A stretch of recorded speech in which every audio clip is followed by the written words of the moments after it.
Hello my dear students, बहुत बहुत स्वागत है आप सभी लोगों का नर्सिंग अड्डा 24/7 पे।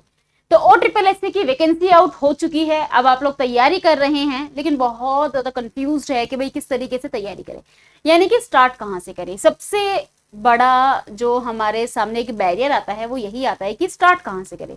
तैयारी हर कोई करना चाह रहा है, बट ये नहीं समझ में आ रहा भाई शुरुआत कहाँ से करनी है। एक बार शुरुआत हो गई तो वो कंटिन्यूटी जो है वो आपकी बनी रहती है। तो इस वीडियो में हम लोग डिस्कस करेंगे स्टेप बाय स्टेप किस तरीके से आपको जो तैयारी है उसको स्टार्ट करना है, उसको इनिशिएट करना है। तो वीडियो को एंड तक जरूर देखें। सबसे पहले तो देखो ये है कि आपको पता है रजिस्ट्रेशन जो है वो 13 जून से स्टार्ट हो चुके हैं और इसकी जो लास्ट डेट रहने वाली है वो 6 जुलाई रहने वाली है। अगर अभी तक फॉर्म नहीं भरे हैं तो आप फॉर्म भर लीजिए, अगर आप ओडिशा से ही हैं। पोस्ट आपको पता ही है 5989 पोस्ट है जो कि इस बार जो है आउट हुई है, विच इज मैसिव अमाउंट, काफी बड़ा अमाउंट है ये। फिर आता है एग्जाम का पैटर्न। इसमें भी आपके 100 क्वेश्चंस पूछे होते हैं, 100 मार्क्स के होते हैं, 2 घंटे का आपका पेपर होता है और 0.25% की नेगेटिव मार्किंग होती है। अब जो 100 मार्क्स है उसको कुछ इस तरीके से डिवाइड किया हुआ है। 85 मार्क्स की नर्सिंग होती है, 15 मार्क्स की नॉन नर्सिंग होती है। जो 85 मार्क्स की नर्सिंग है उसमें से 60 तो आपके बेसिक नर्सिंग के कंसेप्ट होते हैं, 25 क्वेश्चंस जो है वो बिल्कुल प्रैक्टिकल बेस्ड क्वेश्चंस होते हैं। नॉन नर्सिंग में 10 क्वेश्चन अरिथमेटिक से आते हैं, 5 क्वेश्चन जो है वो इंग्लिश से आते हैं। तो कुछ इस तरीके से ये जो पेपर है इसको डिवाइड किया हुआ है, जो आपका 100 मार्क्स का पेपर रहता है। अगर मैं बात करूं कि सब्जेक्ट वाइज वेटेज की, देखो सब्जेक्ट वाइज वेटेज जो है ना वो हर एग्जाम में ऑलमोस्ट सेम ही होती है। तो यही कुछ इनका क्राइटेरिया रहता है हमेशा ही। एनाटॉमी से क्वेश्चंस आते हैं, फाउंडेशन से आते हैं, MSN से आते हैं, फार्मा, OBG, साइकियाट्रिक, पीडियाट्रिक। तो यही जो है हमारा सब्जेक्ट वाइज वेटेज हमें देखने को मिलता है। अब अगर आप तैयारी कर रहे हो तो सबसे पहले मैं आपसे टाइम टेबल डिस्कस करूंगी कि अगर आज आपने तैयारी करनी स्टार्ट कर दी है तो कुछ इस तरीके से आप अपनी कन्वीनियंस के अकॉर्डिंग अपना टाइम टेबल बनाओ, जिसके अंदर आपको ये सारी चीजें इंक्लूड करनी है। जैसे कि एक रफ टाइम टेबल मैंने आपके सामने यहाँ पे बनाया हुआ है। भाई 6 से 8 के बीच में आपने उठे, ब्रेकफास्ट किया, जो मर्जी किया, 8 बजे आपको पढ़ने बैठ जाना चाहिए और एक सब्जेक्ट को आपको कम से कम 3 घंटे देने चाहिए। तो जैसे पहला सब्जेक्ट आपने उठा लिया OBG, ठीक है। जब आपने 3 घंटे एक सब्जेक्ट को दे दिए तो उसके बाद 1 घंटा आपने जो भी पढ़ा है उसकी टॉपिक वाइज आप प्रैक्टिस करो क्वेश्चंस की, ताकि आपको पता लग जाए कि उस टॉपिक में से क्वेश्चन कैसे बनते हैं। फिर 2 घंटे आपने रेस्ट किया, लंच किया, फिर जो सेकंड हाफ होगा उसमें आपने दूसरा सब्जेक्ट उठाया। अब इसमें आप ये कोशिश करो जब सबसे पहले आप पढ़ने बैठते हो तो सबसे पहला सब्जेक्ट वो उठाओ जो आपका फेवरेट हो, आपका पसंदीदा सब्जेक्ट हो। इससे आपका पढ़ाई में इंटरेस्ट बना रहेगा। और दूसरी बात कि जो 2 सब्जेक्ट आप उठा रहे हो अगर आपस में लिंक्ड हैं तो आपकी प्रैक्टिस और ज्यादा अच्छे से होगी।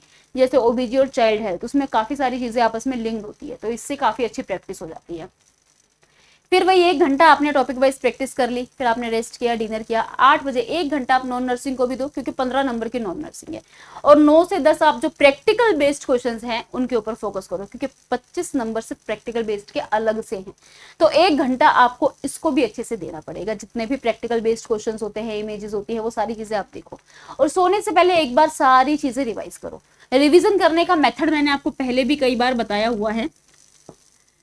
तो ये आपका वही होता है कि भाई डेली सोने से पहले आप रिवाइज करो, फिर हफ्ते में एक बार पूरे हफ्ते का पढ़ा हुआ रिवाइज करो, और फिर महीने में एक बार पूरे मंथ का रिवाइज करो। क्योंकि सिर्फ पढ़ने से कुछ नहीं होता, चीजें याद रहना बहुत ज्यादा जरूरी होती। उसके बाद में अगर मैं बात करूं तो भाई ये 5 पिलर्स है। अगर आपको सिलेक्शन चाहिए तो ये है हमारे 5 पिलर्स फॉर सिलेक्शन, जिसमें सबसे ज्यादा जरूरी सबसे पहले आता है आपके पास में थ्योरी। तो भाई आपके कंसेप्ट्स बिल्कुल क्लियर होने चाहिए। कंसेप्ट्स के साथ में प्रैक्टिकल नॉलेज आपका बहुत अच्छा होना चाहिए। प्रैक्टिकल के अंदर सबसे ज्यादा आते हैं प्रोसीजर्स, और वो प्रोसीजर्स आप पढ़ते हो फंडामेंटल के अंदर। तो फंडामेंटल के जितने भी प्रोसीजर्स हैं वो आपके बहुत स्ट्रॉन्ग होने चाहिए, तभी जो 25 नंबर का पोर्शन है प्रैक्टिकल वाला वो आप निकाल पाएंगे। उसके अलावा टॉपिक वाइज MCQ प्रैक्टिस करना बहुत जरूरी है, ताकि आपको पता लग जाए टॉपिक में से क्वेश्चंस कैसे आते हैं। उसके अलावा PYQs करना जरूरी है, ताकि आपको पता लग जाए एग्जाम का पैटर्न क्या है, एग्जाम का लेवल क्या है, कौन से टॉपिक को इंपॉर्टेंस दी गई है, कौन से सब्जेक्ट को इंपॉर्टेंस दी गई है। उसके अलावा मॉक टेस्ट दोगे तभी भाई टाइम मैनेजमेंट कर पाओगे, नेगेटिव रिड्यूस कर पाओगे। और लास्ट में आपके पास में आता है रिवीजन। रिवीजन के लिए जैसे जैसे आप पढ़ रहे हो साथ साथ में शॉर्ट नोट्स भी बनाते रहो लास्ट मिनट रिवीजन के लिए, क्योंकि जब एग्जाम आएगा ना तो आपके पास इतना टाइम नहीं होगा कि आप पूरी पूरी किताबें उठाओ। तो जब आप पढ़ने बैठे हो तो जो जो चीजें आपको इंपॉर्टेंट लग रही है उनके आप शॉर्ट नोट्स बनाते रहो, ताकि एग्जाम के टाइम पे आप उनको रिवाइज कर सको। उसके अलावा आपका जो डे है आपको उनको 4 हिस्सों में डिवाइड करना है। सबसे पहले जो मैंने आपको टाइम टेबल बताया है उसी वही फेज यहाँ पर मैंने अप्लाई किया है। फेज 1 जिसमें आपने एक सब्जेक्ट कवर करना है, एक सब्जेक्ट का कोई टॉपिक कवर करना है। जो भी आपने अपना टाइम टेबल बनाया है, जैसे भी आपने सिलेबस को डिवाइड किया है, अपने सिलेबस को डिवाइड कर लो दिनों के हिसाब से, भाई इतने टाइम में मेरे को ये सिलेबस कंप्लीट करना है, तो उस हिसाब से एक दिन में मुझे इतना कंटेंट कवर करना है। तो उस हिसाब से आपने सबसे पहला सब्जेक्ट, अगर आप वर्किंग हो तो मिनिमम 2 घंटे, और अगर आप घर पे बैठे हो तो मिनिमम 3 घंटे आपको निकालने हैं एक सब्जेक्ट के लिए, और उसके अलावा टॉपिक वाइज एमसीक्यू प्रैक्टिस आपको करनी है। दूसरे फेज में आपने दूसरा सब्जेक्ट करना है। तीसरे फेज आपको नॉन नर्सिंग के लिए और जो प्रैक्टिकल क्वेश्चंस है उनके लिए देना है, और फोर्थ फेज आपका मॉक टेस्ट और रिवीजन के लिए होना चाहिए। तो अब आप ये देख लो पूरे 24 घंटे में से आप इन 4 फेजेस को किस तरीके से निकालोगे, कितने कितने घंटे आप इन चीजों को दे सकते हो, उस हिसाब से आप अपना टाइम टेबल बनाओ और इन चीजों को अपने टाइम टेबल के अंदर अप्लाई करो। अब आपको कुछ की पॉइंट्स का ध्यान रखना है। सबसे पहले अपने सिलेबस को डिवाइड कर लो कि भाई ये मेरा सिलेबस है और इतने दिनों में मेरे को अपना सिलेबस पूरा करना है, तो एक दिन में मेरे को इतना, वीकली बनाओ, या मैं बोल रही हूँ एक सब्जेक्ट का पूरा बना लो। जैसे मान लो सबसे पहले आपने ओबीजी और चाइल्ड हेल्थ उठाई है, तो आप उसके सिलेबस को पूरा डिवाइड कर लो कि जैसे भाई 10 दिन में मेरे को सिलेबस पूरा करना है दोनों का, तो 10 दिन के हिसाब से मेरे को इतने टॉपिक्स एक दिन में कवर करने पड़ेंगे, दोनों के डिवाइड कर लो। और डिवाइड करने के बाद में फर्स्ट टॉपिक से पढ़ना स्टार्ट करो। एक दिन में जितना आपने कवर करने का सोचा है उसको कवर करो ही करो। टॉपिक वाइज प्रैक्टिस के लिए बहुत सारी बुक्स अवेलेबल है, आप वो बुक्स प्रेफर कर सकते हैं, और हम क्वेश्चन प्रैक्टिस आपकी यूट्यूब पे करवाते हैं, आप हमारी क्लासेस ले सकते हैं, ठीक है। उसके अलावा जो टाइम टेबल आपने बनाया है आपको उसको बिल्कुल कंसिस्टेंसी के साथ में जो है मेंटेन करके रखना है, कंसिस्टेंसी के साथ में उसको फॉलो करना है। क्वेश्चन प्रैक्टिस करनी है, पीवाईक्यूज करने हैं, और साथ साथ में आपको शॉर्ट नोट्स बनाने हैं। तो बस यही कुछ चीजें होती है सिलेक्शन के लिए जो कि आपको करनी होती है।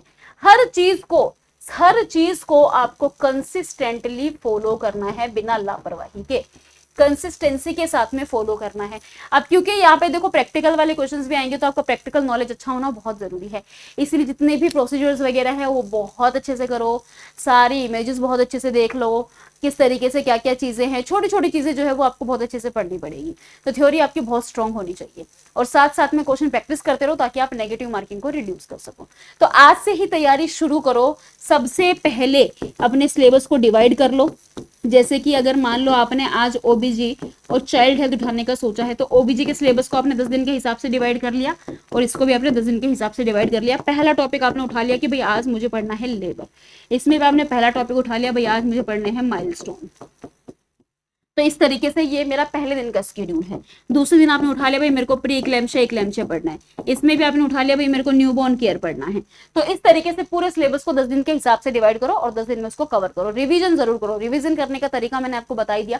रात को सोने से पहले जो भी पूरे दिन में पढ़ा है आप उसको रिवाइज करो, फिर हफ्ते में एक बार पूरे हफ्ते का रिवाइज करो एक दिन निकाल के, और महीने में एक बार पूरे महीने का रिवाइज करो। अब इसके बाद क्या होता है कि जब आपका सिलेबस हो जाता है, उसके बाद जब आप मॉक टेस्ट वगैरह देते हैं, तो मॉक टेस्ट तो पूरे सभी सिलेबस का मिक्स होता है, तो आपके टॉपिक्स फिर कंटिन्यू रिवीजन होते रहते हैं। और जब आपका सिलेबस पूरा हो रखा होगा और आप क्वेश्चंस करोगे ना, आपके क्वेश्चन जरा अपने आप सॉल्व होते चले जाएंगे, क्योंकि आपके कंसेप्ट इतने स्ट्रॉन्ग होते हैं। तो यही तरीका होता है भाई तैयारी करने का। तो सबसे पहले आपको करना है अपने सिलेबस को डिवाइड और एक बढ़िया टाइम टेबल बनाना है, और उसको फॉलो करना आप स्टार्ट कर दो। अगर आपको कोई भी क्वेरी है, आपके पास में नोट्स नहीं है, आपको स्ट्रेटेजीज नहीं पता, आपको नहीं पता कैसे तैयारी करनी है, तो हमारे साथ भी जुड़ सकते हो। OSSC का बैच हम लोग लॉन्च कर चुके हैं, जो कि एक बैच पहले भी लॉन्च हो चुका है, और अभी हमने दोबारा से एक बैच लॉन्च कर दिया है, ताकि जो कि 3 तारीख से स्टार्ट हो रहा है। जो बच्चे बिल्कुल शुरुआत से तैयारी करना चाहते हैं उनके लिए। और अच्छी बात यह है कि भाई इस वक्त तो बहुत ही बेहतरीन मंथ एंड सेल भी चल रही है, जिसमें आपको फ्लैट 78% ऑफ मिलेगा सभी बैचेस पे, और साथ में आपको मिल रही है 3x वैलिडिटी। अगर कोई क्वेरी है तो ये नंबर है 9240231061, आप इस पे कॉल करके बात कर सकते हैं। और इनरोल करने के लिए आपको गूगल पे सर्च करना है ADA24/7, सबसे ऊपर वाली वेबसाइट पे क्लिक करना है, ऑल कोर्सेज पर जाना है। जब आप इधर स्क्रॉल करेंगे तो आपको नर्सिंग एग्जाम्स पे जाना है। यहाँ पर आपको OSSC नर्सिंग ऑफिसर का ये बैच मिल जाएगा, उत्कल बैच, जो कि 3 तारीख से स्टार्ट हो रहा है। तो ये भाई 78% ऑफ है, 2199 का बैच है। आप यहाँ से बाय नाउ करके और एक कूपन कोड लगा देना YT05। आप जैसे ही इसको अप्लाई कर दोगे 2099 में आपको ये बैच मिल जाएगा। उसी के साथ में अगर आप बहुत सारे एग्जाम को टारगेट कर रहे हो तो आप नर्सिंग महापैक में एनरोल कर सकते हो। 2698 का बैच है, बाय नाउ करके आप इसमें भी जैसे ही YT05 कूपन कोड अप्लाई करेंगे 2576 में आपको ये बैच मिल जाएगा। नर्सिंग महापैक में सारे के सारी वैकेंसीज इंक्लूडेड होती हैं, सारे के सारे बैचेस इंक्लूडेड होते हैं। जो वैकेंसीज आ चुकी है और जो आने वाली है वो सारी वैकेंसीज इसमें इंक्लूडेड होती हैं, तो आपको अलग अलग बैचेस लेने की जरूरत नहीं पड़ती। ये फायदा है नर्सिंग महापैक का कि जैसे ही कोई नई वैकेंसी आई है, फिर नया बैच आया है, अब हम क्या करें, अब हम नया बैच लेंगे, तो इसमें सब कुछ इंक्लूडेड होता है।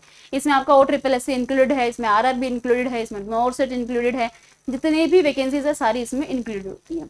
तो आप इस बैच में एनरोल कर सकते हैं। और अगर आप सिर्फ OSSC को टारगेट कर रहे हैं तो आप उत्कल बैच में एनरोल कर सकते हैं, जिसके लिए आप YT05 कूपन कोड यूज कर लेना, तो इससे आपको एक्स्ट्रा 2% ऑफ मिल जाएगा। 75% वैसे ऑफ, 78% वैसे ऑफ चल रहे हैं, जैसे ही आप 2% ऑफ और लगा देंगे आपका 80% ऑफ हो जाएगा। इन सभी बैचेस में आपको लाइव प्लस रिकॉर्डेड क्लासेस मिलती हैं, PDF नोट्स मिलते हैं, पर्सनल मेंटोरशिप मिलती है, आप हमारे साथ जुड़े हुए होते हैं, हमसे बात कर सकते हैं, आपके डाउट सेशंस रहते हैं, हर क्लास से पहले आपसे डाउट सेशन क्लियर किए जाते हैं। उसके अलावा लाइव मॉक टेस्ट, आपके टाइम पर जो मॉक टेस्ट है वो लाइव होते हैं। तो ये सारी ही चीजें आपको इन सभी बैचेस में प्रोवाइड की जाती है। कोई क्वेरी है तो मैंने आपको नंबर बता दिया है, आप कॉल कर सकते हैं। एक्स्ट्रा डिस्काउंट के लिए आप YT05 कूपन कोड यूज कर सकते हैं। और इसी के साथ में और फर्दर अपडेट्स के लिए आप ज्वाइन कर सकते हैं मेरा टेलीग्राम चैनल, जो कि है नर्सिंग बाय परी मैम अड्डा 24/7। आप चाहो तो डायरेक्ट सर्च कर लो टेलीग्राम पे, या फिर आप जो हमारी यूट्यूब की क्लास होती है उसके जब डिस्क्रिप्शन में जाएंगे तो यहाँ आपको ऑल टीचर्स टेलीग्राम लिंक मिलेगा। यहाँ से परी मैम टेलीग्राम लिंक पे जैसे ही आप क्लिक करेंगे तो ये आपका चैनल जो है, ये मेरा चैनल ओपन हो जाएगा, आप इसको ज्वाइन कर लेना। यहाँ पर आपको सारी क्लासेस की अपडेट्स जो है वो मिलती रहती हैं। This is all about this video. अगर आपको कोई क्वेरी है तो कमेंट सेक्शन में कमेंट कर सकते हैं। अच्छे से तैयारी करिए, अगर बैचेस लेने हैं तो एनरोल कर लीजिए, क्योंकि 3 तारीख से बैच स्टार्ट हो रहे हैं। तो मिलते हैं अब आपसे क्लासेस में, तब तक के लिए thank you so much and all the very best.